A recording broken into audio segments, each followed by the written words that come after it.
Recently, I've seen some official artwork for Wuthering Waves, showcasing a lot of the characters in casual wear, and it kind of gave me a question in my head on whether Wuthering Waves could have outfits, skins, coatings, whatever you want to call them, in Wuthering Waves. Now, luckily for us, we actually have a game from Kiro Games already called PGR. So PGR also has coatings in the game, and interesting enough, they have weapons and characters. They have coatings for both. And just kind of a rundown of what the coatings actually do in PGR is not only do they make them look different for the actual characters and your weapons, but a lot of them, especially the higher up ones, do skill animations. They make them different and kind of like the way that they look. They don't change like how the character actually plays, but it'll be like flashier, a little bit more of an up. And sometimes it's like a different color palette to match the actual skin and stuff. So they actually look really phenomenal. But the interesting part is that in PGR, you can buy them, right? So you just flat out buy them with money. And a lot of people in PGR are not spending too much money in the game for gacha, because for the most part, the gacha is pretty free to play. You know, you do your dailies, you do your weeklies, you do your events. Most of the time you get enough BC. Maybe you get like the monthly card or whatever for $5, and then you're able to get all the BC for the character pity, because they have kind of a longer event schedule that allows you to kind of like, you know, play around with some of the different free to play options. So whenever you have to spend, and don't quote me, I don't even know exactly what it is, and maybe like 20-30 bucks for, you know, coding. I think that's included with all of it. And that might be when it's on discount, because technically whenever it comes, I think like it comes on whatever patch it is, it's discounted for that patch. And then it goes into like this, you know, shop vault that you can kind of jump into and select at any point in time. And I think at that point it goes back to whatever its normal value is. But yeah, so obviously it kind of fluctuates between like how quality they are. Some of the ones that have like a lot of stuff going on are more expensive than some of the ones that are just kind of more or less like cool skins that look cool but don't do anything for skill animations and stuff like that. So the interesting part about PGR as well, right, is that they actually have a way to farm it. It's called, I think it's coding sketches. You can do it through the dorm, and it's pretty passive, but it takes a little bit of time. You take these coding sketches and then you convert them to coding blueprints. Those blueprints are able to go into a shop, and then basically you can go through a number of different codings and stuff like that. I don't know if all of them are in there, but a whole bunch of them are. And you can go in there and essentially get them for free. Now, of course, you're trading your time for that at that point. You're not trading any money, but you are going through there and you have to log into the dorm every single day and convert it and all that different stuff. There's another way that they do it. So certain events actually have gotchas. So like kind of like side gotchas, but that only happens once in a blue moon, but it is an option that does happen. And I think that could happen in Wuthering Waves. So obviously you have weapons, you have the characters, and it would be pretty easy to kind of copy and paste what PGR already does and put it into Wuthering Waves. Now, this is kind of the issue though, that Wuthering Waves is obviously going to be more aggressive on gacha, right? So we already know that with the 50-50, the higher pity and all that different stuff, it's going to be kind of a gamble whether people are going to want to spend on a coding when they're most likely going to want to spend on a character that they want, or so forth and whatever, to, you know, essentially get their roster filled out. Whereas in PGR, that's not really that big of an issue, because you are passively always getting pity from just playing the game. So it's super free to play. You don't really care to throw a 20, 30, whatever, because you're not spending really any other money. But on Wuthering Waves, if you're spending money on the gacha, you know, what's the odds of you wanting to also buy a coding?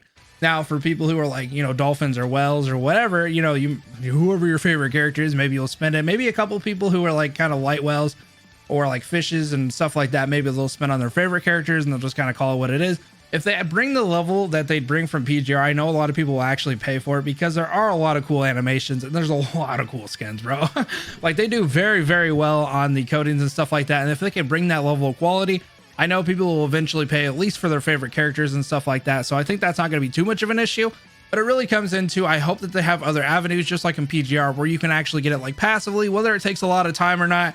That'd be kind of unfortunate. But if it goes into like a vault where you can go in there at any point in time, maybe you do have a couple extra bucks or whatever a couple months down the line, as long as it's not like a FOMO thing where it's like this outfit's here and now it's gone and you'll never get it again until it reruns, you know, 60 years later. Like, I don't really like that kind of stuff. So if they do end up having like stuff that you do have to exclusively pay for, at least put it into a shop like they do in PGR, where you can kind of go back and like, you know, buy it at what other point in time, whether you have a little extra money or something. You know, don't spend all your taxes on it, but you know, just a little bit of a spot where you can go back and not have too much FOMO for something like outfits, bro. We don't need FOMO for outfits, right? It's just making you feel a little bit better about your character and like, I don't know, flashy, right?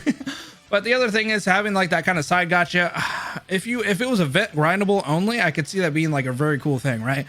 You go in there and you're already grinding an event you're already going to be doing for other stuff, obviously going through your mats and all that different things, and you might as well get a coding out of it too every once in a while, right? So I think they could do a couple of different things where it could be pretty passive as well as like free to play, but also just if somebody wants to grab it right away, they can make some money from it. So I'm not like against, you know, Wuthering Waves making money and stuff like that. I know they have to do that.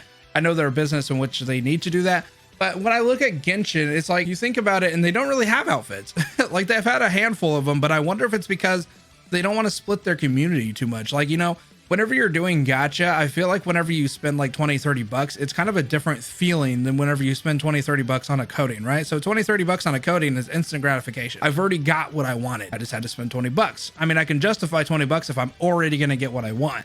But if I'm knee deep in gacha and I've spent 20 bucks, then I'm thinking to myself, well, I've already spent 20 bucks. I might as well spend 30 bucks to get the character. If I've spent 30 bucks, well, shit, I might as well spend 45 or whatever. You know what I mean? It kind of goes into a loophole of like, you're already this far in with money. Like you might as well make your investment worth it by spending more money. Now that's obviously a very negative way to look at it. And I hope a lot of you guys don't look at it that way, but I could see it being more tempting to do that versus like, you know, spending 30 bucks on like a skin and then just being done because you already got what you got.